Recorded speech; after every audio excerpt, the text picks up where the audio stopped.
You felt it before you understood it. A weight that settled on your chest in the middle of an ordinary afternoon. And you could not explain where it came from.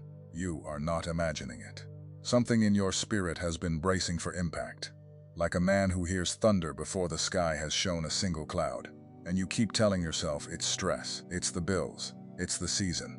But deep down, in the part of you that no one else can reach, you know it's something else. You know God has been trying to get your attention. And tonight, I believe He finally has. If you are one of the 144,000, one of those marked before the foundation of the world, then what I'm about to tell you is not entertainment. It's a warning, and there's an arrest coming. But not the kind you're picturing, not handcuffs, not a courtroom. I'm talking about something far more important than that. And by the time we're done, you'll understand exactly why your spirit has been so restless. So don't move, don't scroll. Sit with me for a few minutes, because heaven scheduled this conversation a long time ago. Let me tell you what I mean by an arrest. There's a moment in the life of every chosen one when God reaches down and stops you. He doesn't ask permission. He doesn't send a polite invitation. He arrests you. He seizes you mid-stride, the way a father grabs the arm of a child about to walk into traffic. And it doesn't feel gentle when it happens. It feels like your whole life got interrupted. Think about Saul on the road to Damascus. Here was a man with a plan, a mission, papers in his hand, momentum at his back. He was certain he was driving forward. And then a light knocked him to the ground, and a voice stopped him cold. In a single instant, everything he thought he was building came crashing down. He couldn't see. He couldn't move forward. He had to be led by the hand like a child. That was an arrest. And notice the details, because God put them there on purpose. Saul fell in the middle of the road. Not at home, not in the temple, not in some quiet place where he'd had time to prepare. Right there in the dust, in front of his traveling companions, in the most public and inconvenient moment imaginable. God didn't wait for a good time. There is never a good time for an arrest. That's part of what makes it an arrest. It comes when you're in motion, when you're sure, when you're least expecting the ground to give way beneath you. And for 3 days afterward, Saul couldn't see a thing. The man who thought he saw everything so clearly, who had everyone and everything figured out, was suddenly blind, sitting in a stranger's house, depending on the kindness of the very people he came to arrest. God had to take his sight before he could give him vision. He had to break the man's certainty before he could build the man's calling. And here's what most people miss. Saul didn't sin his way into that moment. He wasn't running from God. He thought he was serving God. He was busy, productive, religious, sure of himself. And God still stopped him in the road, because the life Saul was living was not the life he was made for. The momentum was real, but the direction was wrong. I want you to think about that for a second, because maybe that's you right now. Maybe you've been moving fast. Maybe you've been doing all the right things. Going to work, paying the bills, showing up at church, keeping the peace at home. And maybe everyone around you would say you're doing fine. But something keeps stopping you. A heaviness you can't shake. A restlessness at 2 in the morning. A sense that the road you're on is taking you somewhere your spirit doesn't want to go. That's not a breakdown. That's a divine arrest. That's God grabbing your arm. And the warning I have for you tonight is simple. Don't fight it. Because so many chosen ones do. They feel the hand of God on their shoulder, and they call it anxiety. They feel heaven slowing them down, and they reach for something to speed back up. They feel the interruption, and they treat it like an inconvenience instead of an invitation. Let me tell you about a man I think about often. His name was Jonah. Jonah heard from God clearly, go to Nineveh. And Jonah did what a lot of us do when God's direction collides with our comfort. He ran. He found a boat going the opposite way, and he paid the fare. And he climbed down into the belly of that ship, and he fell asleep. He thought he had escaped the assignment. But you don't escape God. You only delay him. A storm came. And while every sailor on that boat was screaming and bailing water and throwing cargo overboard, Jonah was asleep below deck. Think about that. The man closest to God was the most asleep. The one who carried the assignment was the one snoring through the storm. That's the danger for the chosen one. It's not that you'll lose your faith. It's that you'll fall asleep in the middle of your calling. You'll get so comfortable running the other way that you'll sleep through the very storm sent to wake you. And God loved Jonah too much to let him sleep, so he arrested him. A great fish swallowed him whole, and for 3 days Jonah sat in the dark, in the wet, in the silence, with nothing to do but think about the God he'd been running from. No phone, no distraction, no escape. Just him and his maker in the belly of the deep. We call that a punishment. God called it a rescue. Because here's the truth nobody tells you. The belly of the fish was the safest place Jonah had been in weeks. On that boat, he was sailing into destruction. In that fish, he was being carried back to his purpose. The thing that looked like the end was actually the turn. And listen to what Jonah did down there in the dark. He didn't argue. He didn't bargain. He prayed. For the first time in the whole story, the running man got still and lifted his voice. The Bible says he prayed from the belly of the deep. And his words went up through the water and the weight and the dark, all the way to the throne of God. Sometimes God has to take everything else away before you'll finally talk to him. Sometimes the silence has to get total before you'll listen. And the moment Jonah surrendered, the moment he stopped fighting the arrest and started talking to the one who arrested him, the fish carried him to dry land and spit him out facing the right direction. That's how God works. He doesn't just stop you, he turns you. He carries you through the dark and sets you down pointed toward the very thing you were running from. And I wonder if that's where some of you are tonight. In the belly, in the dark, in a season that feels like punishment, like silence, like God forgot your address. And you've been asking, why is this happening to me? Why won't this lift? Why does everyone else seem to be moving forward while I'm stuck in the dark? Maybe you're not stuck. Maybe you're being carried. Maybe this whole season, the one that's worn you down, the one that's stripped away the things you used to lean on. Maybe it's not a prison. Maybe it's a passage. And the arrest you've been resenting is the very thing keeping you from sailing into something that would have destroyed you. I know that's hard to hear when you're in it. I've been in it. There was a season in my own life when everything I built started coming apart in my hands, and I begged God to make it stop, and he didn't.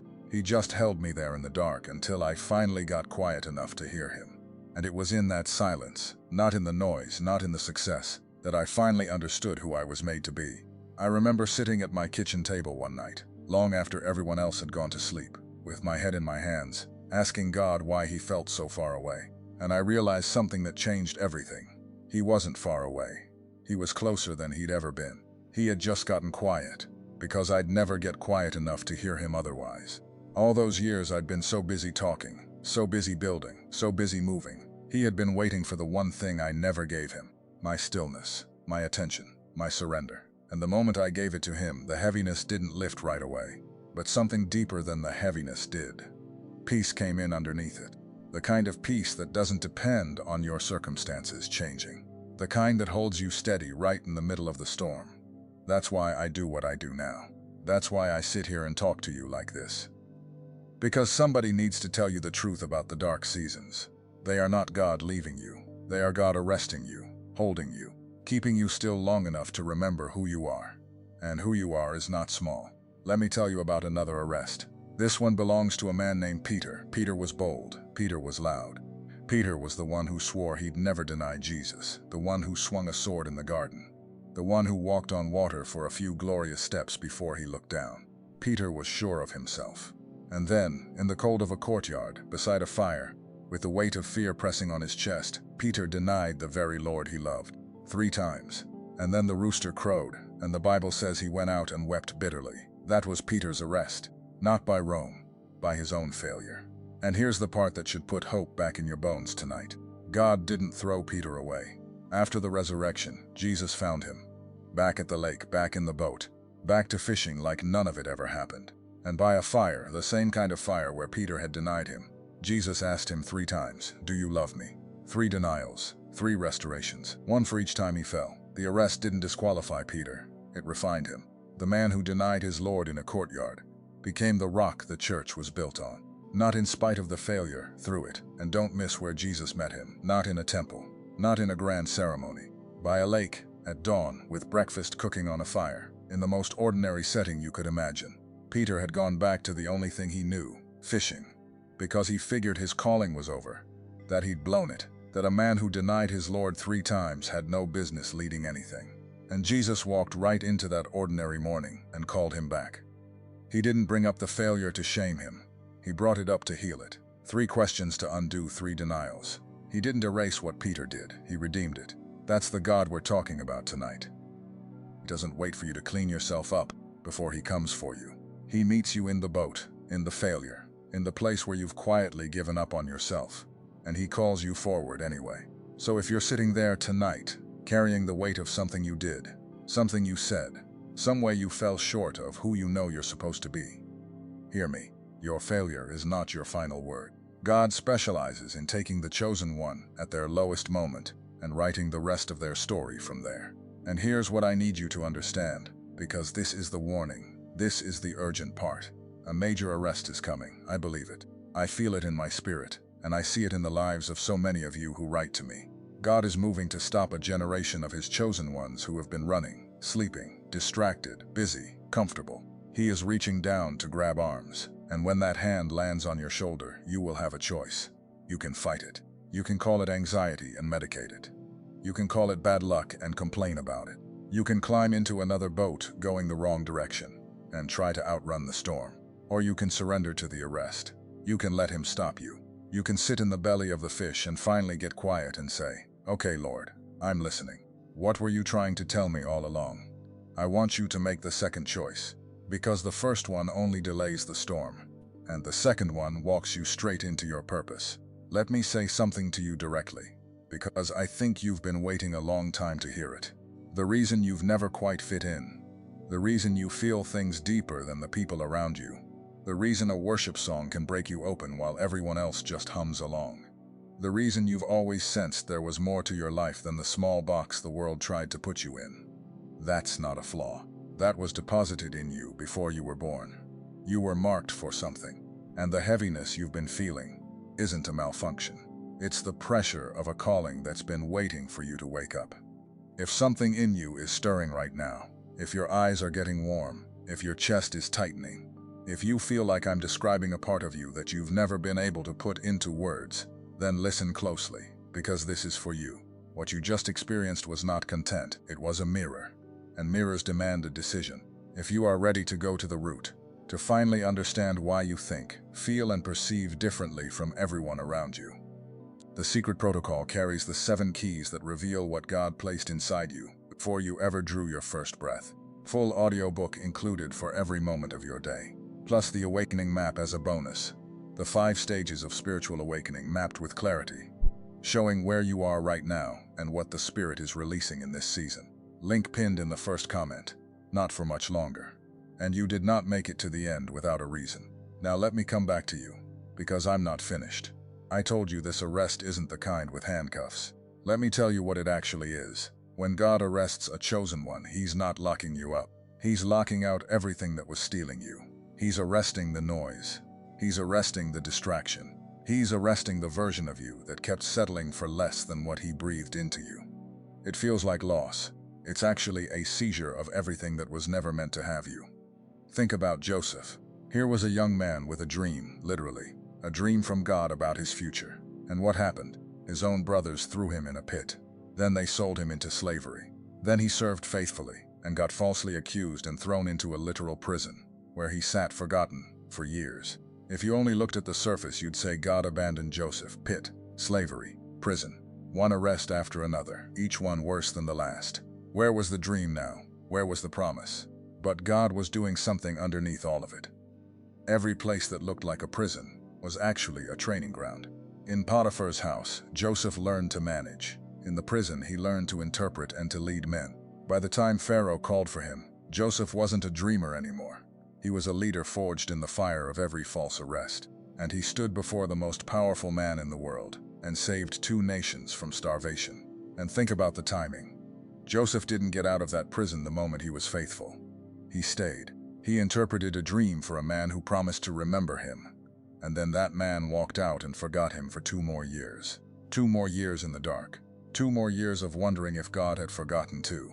But God hadn't forgotten. God was simply waiting for the exact moment when Joseph would be needed at the very top, and not one day before.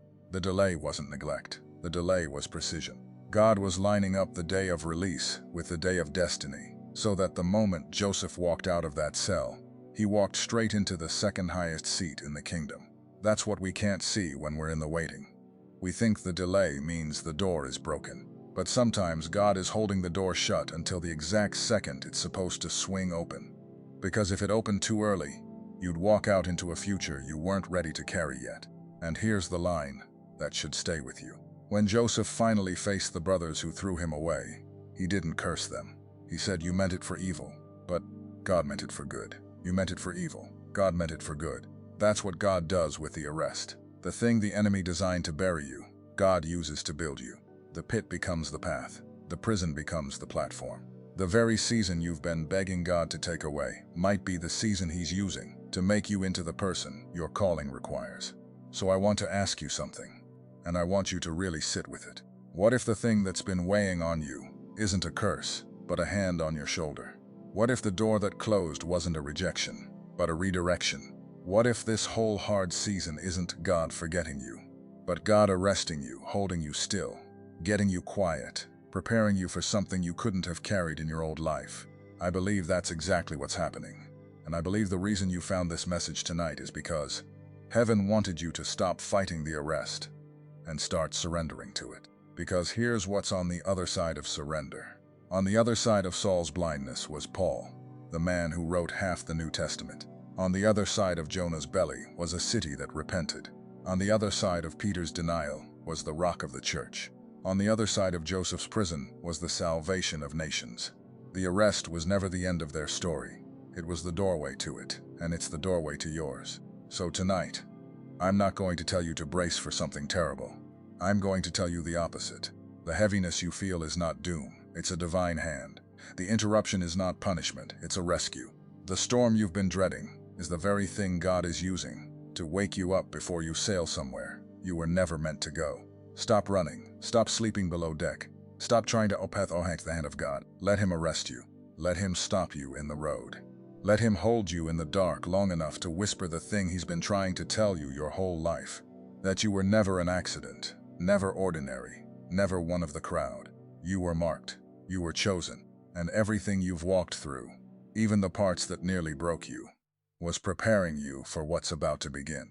Now I want to hear from you, and I don't want a generic comment. I want you to do something specific for me. I want you to tell me about the arrest, the moment God stopped you in the road. Maybe it was a phone call that changed everything.